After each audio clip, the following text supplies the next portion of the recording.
Grüße euch, liebe Zuseher.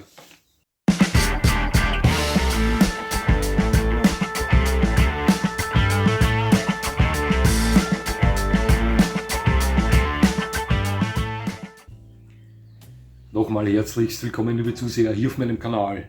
Ich freue mich sehr, dass Sie da sind. Ich sage Ihnen was. Heute geht es um eine meiner 5 absoluten Top-Lieblingshunderassen. Um den König der Bulldoggen, so sehe ich ihn. Um den American Bulldog. Ja, schauen Sie, der Begriff Bulldog ist den meisten bekannt, Ihnen höchstwahrscheinlich auch. Klar, ne? Die meisten sehen darin gleich mal den English Bulldog. Doch der stellt ja heutzutage nur eine Karikatur des ursprünglichen Bulldogs dar, oder? Ja, leider. Beim American Bulldog ist das anders, doch gehen wir mal etwas weiter zurück. Man geht heute davon aus, dass die ersten American Bulldogs, nun damals hießen sie noch nicht so, um 1700 herum in der heutigen USA eingetroffen sind, mit englischen Siedlern, die da ausgewandert sind.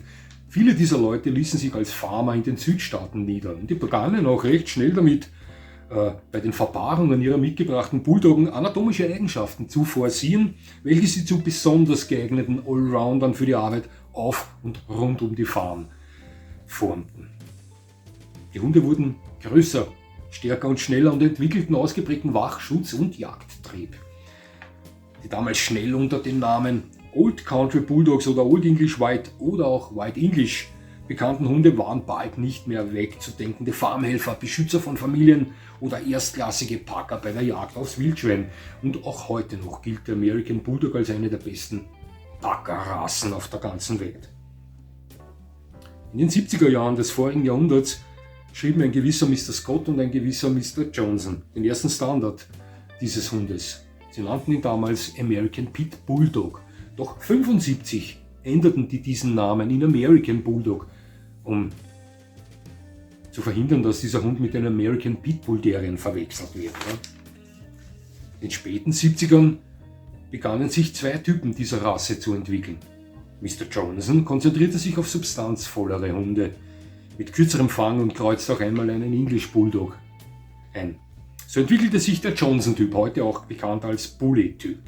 Mr. Scott allerdings schwörte auf den ursprünglichen Typ. Leichter, weniger substanzvoll, beweglicher. Scott-Typ oder auch Standard-Typ genannt. Es gibt auch Züchter, die den Hybrid-Typ züchten. Ein American Bulldog, der sich anatomisch zwischen Bully und Standard-Typ bewegt. Zwischen 53 und 66 cm Schulterhöhe weisen diese Hunde vor. Das Gewicht sollte in guter Proportion zur Höhe beider Typen stehen. Schauen Sie, so wie bei vielen anderen Hunderassen auch, gibt es selbstverständlich auch beim American Bulldog Extremzuchten. Doch die sind für mich persönlich uninteressant. Es mag da draußen American Bulldogs von Bully-Typs geben mit 60, 70 Kilo Gewicht, doch ich persönlich hätte nichts von einem Bulldog, der nichts anderes kann als bullig zu sein und zu hecheln. Ja, also das wäre für mich uninteressant. Der Standard-Typ ist schlanker und athletischer, der Bully-Typ bulliger und kräftiger. Im Allgemeinen kann man aber von 30 bis 50 Kilo bei diesen Hunden rechnen. Ja. In der Kopfform unterscheiden sich beide voneinander.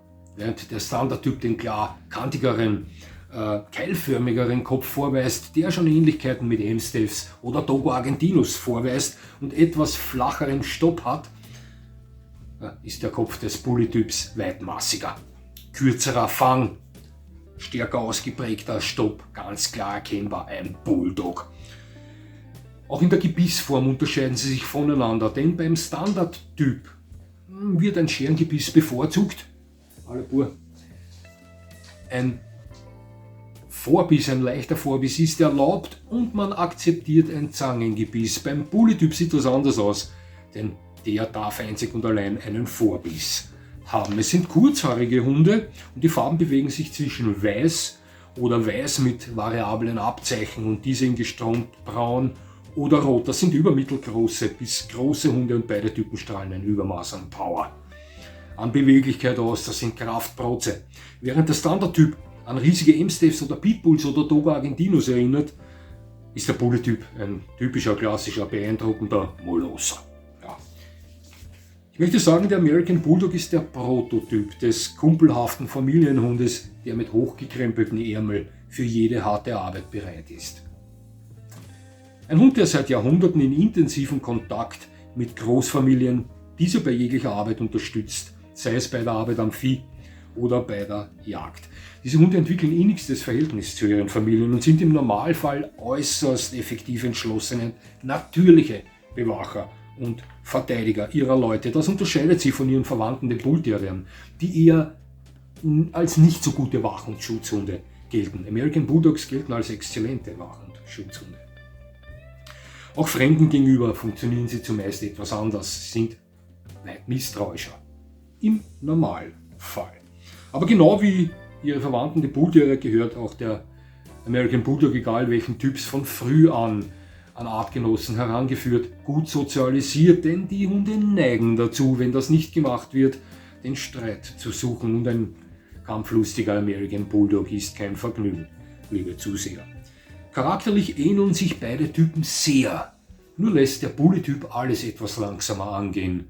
Er ist massiger, substanzvoller, weit, wuchtiger. Der Scott-Typ ist triebiger, schon im Lager des Amstaffs unterwegs, wenn es um die Triebigkeit geht, während der American Bulldog hier etwas gedämpfter unterwegs ist. Doch generell der Charakter zeigt uns sehr ähnliche Hunde. Es sind wahnsinnig tolle Familienhunde, die schon immer in Großfamilien lebten, mit vielen Kindern zusammenlebten, mit anderen Tieren in der Familie zusammenlebten. Hunde, die einen stark ausgeprägten Wach- und Schutztrieb ihrer Familie gegenüber zeigen. Hunde, die überall dabei sind, bei jeden sportlichen Aktivitäten dabei sind. Hunde, die über erstaunlich hohen Will to Please verfügen.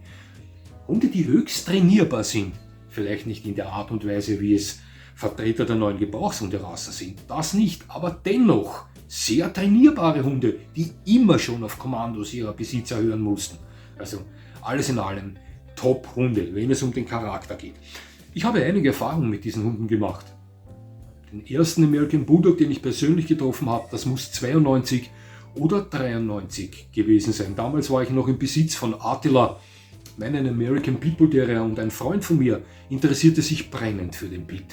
Es gab da damals einen Herrn, wohnhaft in Niederösterreich, der als Koryphäe der Pitbull Terrier in Österreich galt. Wir nahmen telefonisch Kontakt mit ihm auf und baten ihn besuchen zu dürfen, denn mein Freund interessierte sich für seine Hunde.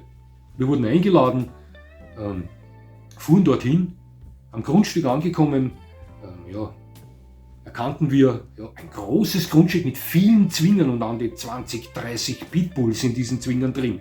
Und ausnahmslos jeder dieser Hunde begrüßte uns überschwänglich mit wedelnder Rute und freundlichem Gebell, als würden sie uns schon ihr ganzes Leben lang kennen. Wir wurden dann in das Haus eingeladen, nahmen Platz, uns wurde ein Kaffee serviert, und nach einiger Zeit, es war Sommer, das Fenster war geöffnet, gleich neben mir, hörte ich Pfotengetrappel und schwupps. Das Fensterbrett etwa in Höhe meiner Brust sah durchs Fenster herein in die Wohnung, also in das Haus hinein, ein American Bulldog Rüde namens Apache. Und das war das erste Mal, dass ich mit diesen Hunden Kontakt hatte. Ich war sofort hin und weg von der Optik dieses Hundes, von der Präsenz, von der Ausstrahlung dieses herrlichen Rüden. Ein American Bulldog Rüde des Johnson-Typs, und ich hatte die Ehre, ihn dann näher kennenlernen zu dürfen. Der Besitzer ließ ihn hereinbringen von seiner Frau damals. Der Hund musterte uns, misstrauisch, reserviert, aber nicht unfreundlich. Und wie gesagt, ich war hin und weg, und es war für mich in Stein gemeißelt. Der American Bulldog, das Thema American Bulldog, war mit diesem Hund für mich noch nicht gegessen. Ich war dann danach sehr häufig auf Hundeshows, auf Hundeausstellungen und suchte diesen Hund.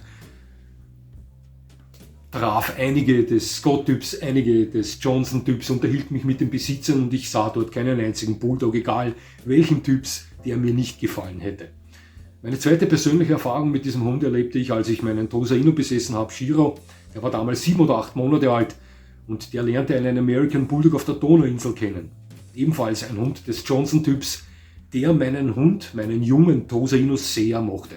Suchte die Freundschaft mit ihm, spielte innigst mit ihm. Dieser Hund begrüßte uns jedes Mal mit der Zärtlichkeit einer Abrissbirne. Ein Powerhouse, ein Kraftpaket, aber ein sehr soziales. Denn da gab es ein Erlebnis, von dem ich Ihnen gerne erzählen möchte.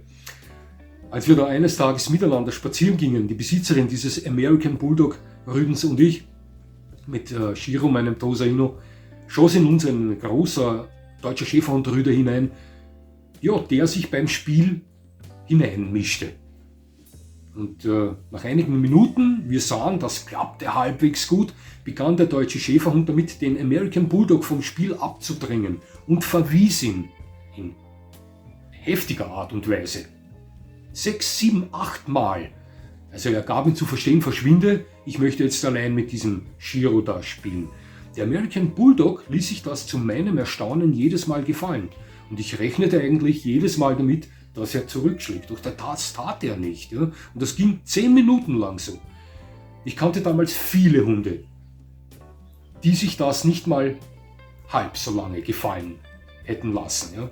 Wie es der American Bulldog tat. Ja? Irgendwann erreichte es aber auch diesen Bulldog und er schlug zurück und es kam zu einer kurzen Beißerei, die dauerte nicht lange, vielleicht 10 Sekunden. In diesen 10 Sekunden fuhr dieser Bulldog aber mit dem deutschen Schäferhund ab. Ja, wir hatten dann nur einige Schrammen, es war nichts Wildes. Sie wissen, wie das ist. Das war kurz und heftig. Die beiden Besitzer unterbanden das recht schnell und es gab dann keine Probleme mehr. Ich wollte damit nur sagen, dass das ein sehr sozialer American Bulldog Rüde war. Also wie gesagt, ich kannte damals viele Hunde, die hätten sich das nicht halb so lange gefallen lassen. Ebenfalls ein wunderschöner Hund mit etwas wenig Gefühl. Also wenn Sie da nicht aufgepasst haben, hätte es schon sein können, dass Ihnen das eine oder andere Band, Außenband, Innenband im Bein reißt, so wie der Hund reingeschossen kam. Ja. Weshalb er für mich den König der Bulldoggen darstellt und weshalb er zu meinen 5 Top-Hunderassen weltweit gehört, ist schnell erklärt, liebe Zuseher. Schauen Sie, dieser Hund vereinigte einige Eigenschaften in sich, die viele Kategorien Hunde vorweisen, die mir sehr gefallen. Er ist optisch ein Hund, der mich aus mehreren Gründen enorm anspricht. Er hat Ähnlichkeit mit den Bullterrier-Rassen. Viele American Bulldogs ähneln American Staffordshire Terriern, zum Beispiel großrahmige American Staffordshire Terriern, ähneln auch Molossern wie dem Dogo Argentino. Das sind alles Hunde, die mir wahnsinnig gut gefallen. Und er ist auch klar erkennbar ein Bulldog, ebenfalls eine Hundekategorie, die es mir wahnsinnig angetan hat. Und charakterlich ist es ähnlich. Denn ich möchte behaupten, dass der American Bulldog, obwohl er nicht den derartig ausgeprägten Wild und Biss zeigt, wie zum Beispiel ein deutscher Schäferhund oder ein Dobermann, Schnauzer, Kameraden, ebenfalls ein sehr gut trainierbarer Hund ist. Ein Hund, der immer schon innigst und eng mit seinem Besitzer zusammengearbeitet und auf deren Kommandos hören musste. Ja, ein Hund, mit dem man, wenn man Händchen beweist, mit Sicherheit am Abrichteplatz arbeiten kann. Ein Hund mit ausgeprägtem Wach- und Schutztrieb, obwohl er optisch oft bei diesem Bullterrier-Lager anschlägt. Und Bullterrier ja dafür bekannt sind, nicht die besten Wach- und Schutzhunde zu sein. Ja. Der American Bulldog allerdings ist ein exzellenter Wach- und Schutzhund, wenn er seinen Rassestandard in optimaler Art und Weise vertritt. Gleichzeitig ist er ein herrlicher Familienhund. Ein Hund geeignet für Großfamilien und es ist ein wahnsinnig sportlicher Hund. Und auch der schwerere der beiden Typen, der American Bulldog des Johnson-Typs, des Bully-Typs, ist ein wahnsinnig beweglicher Hund. Ich weiß nicht, ob Sie schon mal mit einem American Bulldog des Bully-Typs zusammengetroffen sind, liebe Zuseher. Wenn dieser Hund unbeweglich vor Ihnen verharrt, ja, dann trauen Sie ihm diese Beweglichkeit nicht zu. Das sind wahnsinnig bewegliche Hunde, denen es an Beweglichkeit im Vergleich zu den Bullterriern an nichts mangelt. Ja. Das ist meine Erfahrung.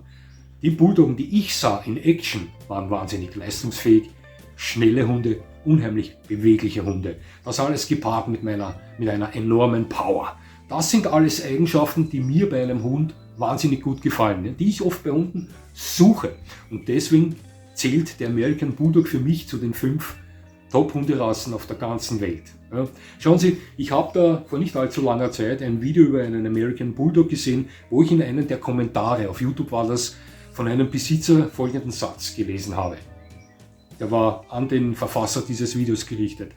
Du sprichst in diesem Video ständig von der Stärke, von der Kraft der American Bulldogs. Weißt du, was wirklich Kraft ist?